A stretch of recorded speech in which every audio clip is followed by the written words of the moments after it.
Hi there YouTubers, Jim from Ohio here, and I wanted to give another quick update on my hybrid solar hot water controller that I installed. I did go ahead and get everything hooked up. You can see the conduit is going in. I've got it all closed up. It was pretty uneventful. There were only 2 wires to hook up in there. I didn't end up needing to hook up the ground wire, and so I didn't see the need to do a video of just connecting 2 wires. And since I've had it going, today is Monday, I connected it first thing Saturday morning.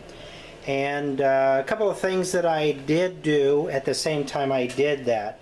The manufacturer of the controller card mentions that since you're hooking this up to the lower hot water element, what you want to do is try to get as much heat off of that as you can, so you end up turning the thermostat up quite a ways on the lower thermostat.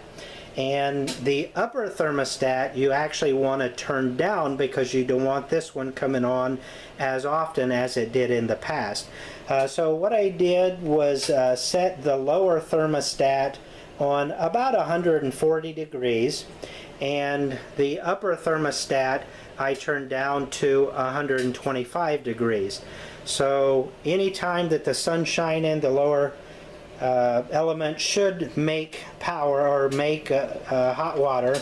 That hot water will rise up to the top, and since the upper element is set to come on at a lower temperature, as long as the water raises above that 125 degrees, then in theory the upper element shouldn't come on at all. But when the sun's not shining, instead of making hot water with the lower element, the upper element's going to make the hot water.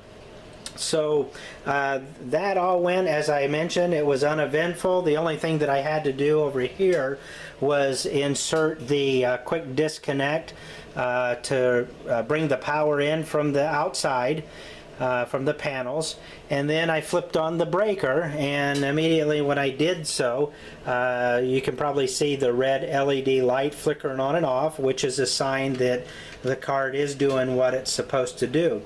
Now I did throw a meter on the lower element and just make sure that power was getting down to the element through the thermostat from this device, and I did see power going there, but I didn't know what the reading should be.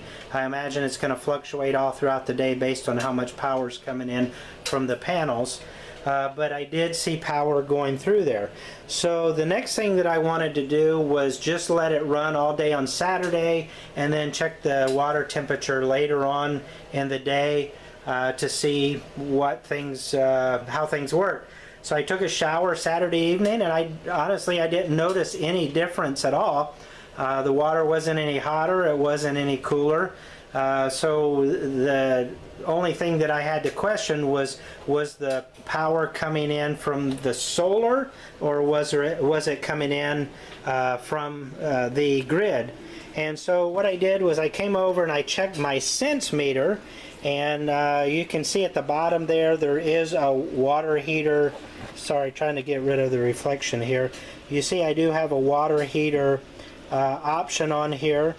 So when I go into that, it tells me over on this side exactly how much power is being used and when the last time the water heater came on.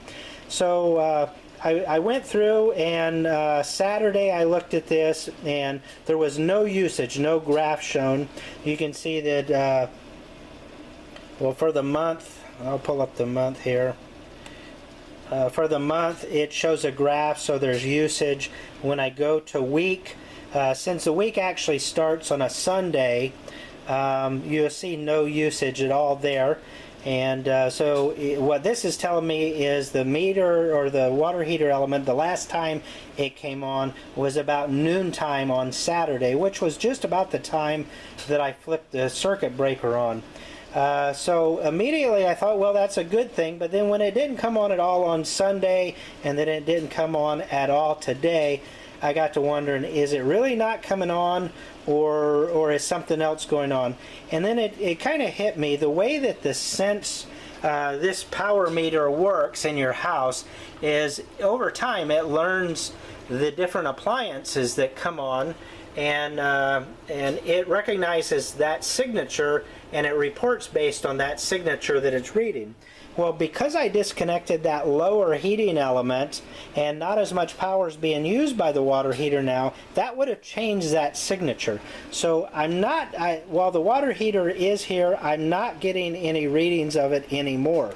So using the sense meter until it relearns the water heater, I'm not sure that I'll be able to tell how much power I'm using, at least with the sense meter. Now, I do have a couple other options here. I have the always on, which I know that is not the water heater, but I have this other item here that is other, and that's usually used by the anything running in the house that isn't detected, but at the same time isn't always on. So it's possible that I could be making hot water with the upper element and it's just reporting it there instead. So at this point in time, I'm not sure if I'm using any electricity or if the sense meter is correct and it just hasn't come on, which that would be the best case scenario. Now, one of the videos that I watched from Engineer 775 is when he connected this device in his home, what he did was he connected an AC power meter to the upper element so that he knows exactly how much electricity is being used by the water heater anytime it's on. And I think I'm going to steal his idea. I know that he mentioned that he had a friend that made his meter for him. I've made a couple meters in the past, so I think I'll play around with that and try to hook it up, and whatever I do, I'll go ahead and do another video later on and post that. But for right now, as I mentioned, I don't notice any decrease in hot water, but at the same time I'm not noticing any extraordinarily high temperatures with my hot water either. So all indications are that this is working exactly the way that it's supposed to. The true test will be after I'm able to put a meter on here to just let it run non-stop, and we'll see how much electricity that I'm using with the upper element. Well, that's all I've got for this episode. I'll post another update in probably another week or so. Now, the other thing that I'm going to do to test this out, which will be the ultimate test of being able to go offline, next weekend I plan on turning the pulling the plunger on this. This is the quick disconnect for my water heater upper element. I'm going to turn off the breaker and I'm going to pull that plunger and I'm going to run just on solar, and I'm going to see if I can make it for the whole weekend without noticing any decrease in hot water, and I'll report back then. That'll be probably the best test to go with. So thanks for watching. If you're not a subscriber, please click the subscribe button down below and then click the little bell off to the side. You'll automatically be notified when I post my next video. Take care and God bless.